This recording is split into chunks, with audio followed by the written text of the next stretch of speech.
Oh là là, elles sont trop bonnes cette galette. Bienvenue sur On n'est pas dans la panade. Aujourd'hui, nous allons réaliser ensemble une vraie galette des rois avec de la vraie pâte feuilletée réalisée artisanalement et de la vraie frangipane. Allez, c'est parti.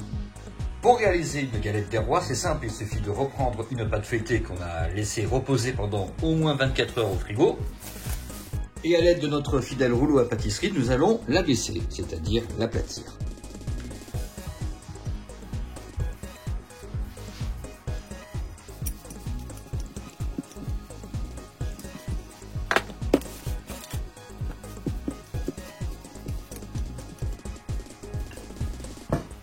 Et voilà, au bout de quelques efforts, ce qui est obtenu, une belle pâte feuilletée qui ne s'est pas déchirée et qui fait environ un gros millimètre d'épaisseur. Comme je suis généreux, j'ai décidé de réaliser des galettes de 28 cm de diamètre. Je vais donc utiliser ce cercle pour pouvoir détailler ma pâte feuilletée.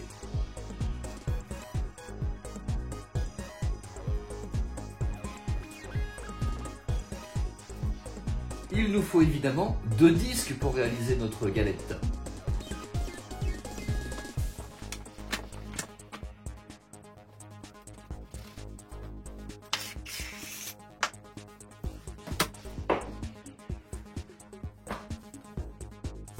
Maintenant que nos 2 disques de pâte feuilletée sont bien détaillés, je vais placer le premier, celui qui fera la face du dessous, sur une plaque de cuisson avec une feuille de papier sulfu. Maintenant que nos 2 disques de pâte feuilletée sont prêts, il faut s'occuper de la fameuse frangipane. Cette délicieuse crème qui va cuire dans notre pâte feuilletée est composée pour 2 tiers de crème amande et pour le dernier tiers de crème pâtissière. Il faudra préparer 150 g de crème pâtissière. Vous trouverez la recette dans une autre vidéo, on n'est pas dans la panade. Et pour la crème amande, nous allons voir ensemble comment en préparer 300 g. Mélangez dans un batteur, à l'aide de la feuille, 75 g de beurre avec 75 g de sucre semoule. Une fois ce premier mélange bien ramolli, vous allez y rajouter 75 g de poudre d'amande. Vous refaites tourner. Et enfin, vous allez ajouter 75 g d'œufs, c'est-à-dire un œuf et demi, et 15 g de farine. Une fois tous ces ingrédients bien mélangés, vous obtenez une crème amande. En ayant suivi une autre vidéo de la crème pâtissière sur la chaîne On n'est pas dans la panade, vous aurez préparé 150 g de crème pâtissière. On va mélanger les deux, les 300 g de crème amande et les 150 g de crème pâtissière, ce qui nous donne de la crème frangipane. Et voilà, la vraie frangipane. On va à présent la répartir sur notre pâte feuilletée.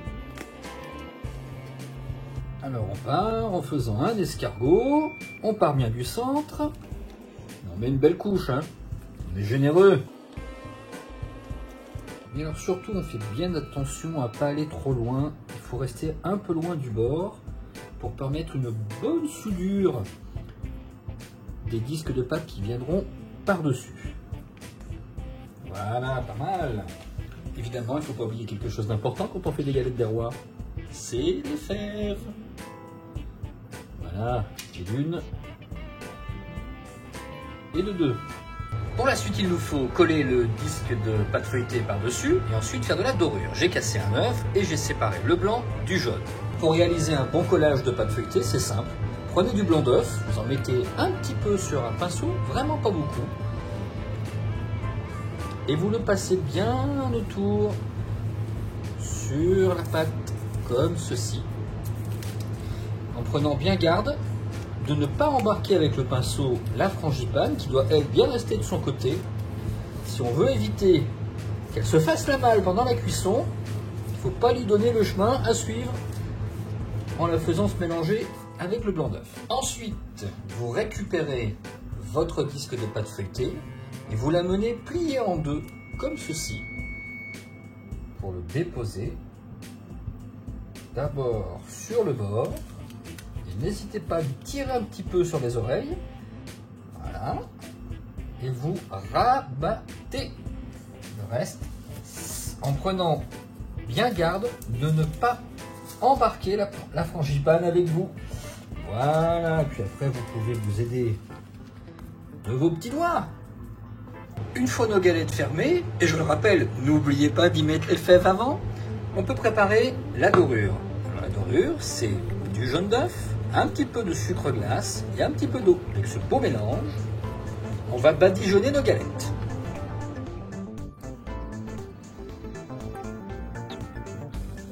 Là, il n'y a rien à expliquer, on est d'accord, hein, c'est pas compliqué. Il faut que votre dorure ne soit pas trop liquide. Vous voyez, il faut qu'elle s'arrête. Qu'elle s'arrête bien à la surface de la pâte feuilletée. Parce qu'ensuite, on va la laisser prendre un peu figée, pour pouvoir faire dessus les fameux petits dessins de la galette, les petites striures, les petites stries, les petits traits. Alors, vous dites comme vous voulez, hein, chacun son expression. Les petits dessins, comme disent les enfants. Pour réaliser les traits sur la galette, il suffit juste d'un couteau, précisément de l'arrière de la lame, cette partie qui n'est pas tranchante. Et là, libérez votre créativité. Vous appuyez légèrement, mais pas trop, il ne faut pas percer la pâte feuilletée. Il faut que vous creusiez un sillon. Ces galettes sont prêtes à partir en cuisson. Ma petite astuce, c'est de mettre des petites nonnettes dans les angles. Vous allez voir pourquoi dans un instant.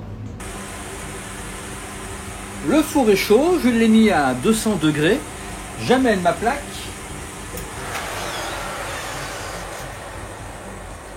Et avant d'enfourner complètement, je vais utiliser la fameuse astuce. Je vais venir mettre cette plaque avec dessous une feuille de cuisson, par-dessus mes nonnettes. Et voilà, c'est parti pour la cuisson. Elles seront bien plates. Oh, mais c'est moi dans le reflet. C'est donc parti pour une cuisson d'environ 3 quarts d'heure. En cours de cuisson, n'hésitez pas à vérifier où en est la galette. Ça pousse, ça gonfle, c'est pas mal. Et n'oubliez pas de retourner à 180 degrés la plaque. Voilà, pour cette cuisson, au bout de 40 minutes, on est bon. J'ouvre le four, vous remarquerez que en cours de cuisson, je vais retirer la plaque du dessus. La dernière chose à faire pour que nos galettes soient appétissantes, c'est de lui mettre un petit coup de brillant. J'ai donc préparé un petit sirop que je vais venir badigeonner très légèrement sur le dessus encore brûlant de cette galette. Voilà. Avec la chaleur inhérente, le sirop va cristalliser à la surface et va conférer un aspect brillant à ces belles galettes.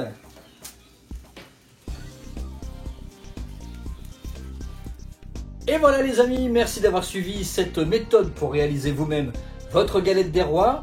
Il ne reste plus qu'à vous régaler. Juste avant, n'oubliez pas de recommander cette vidéo, de vous abonner à la chaîne et de faire connaître On n'est pas dans la panade autour de vous. Bon appétit, salut!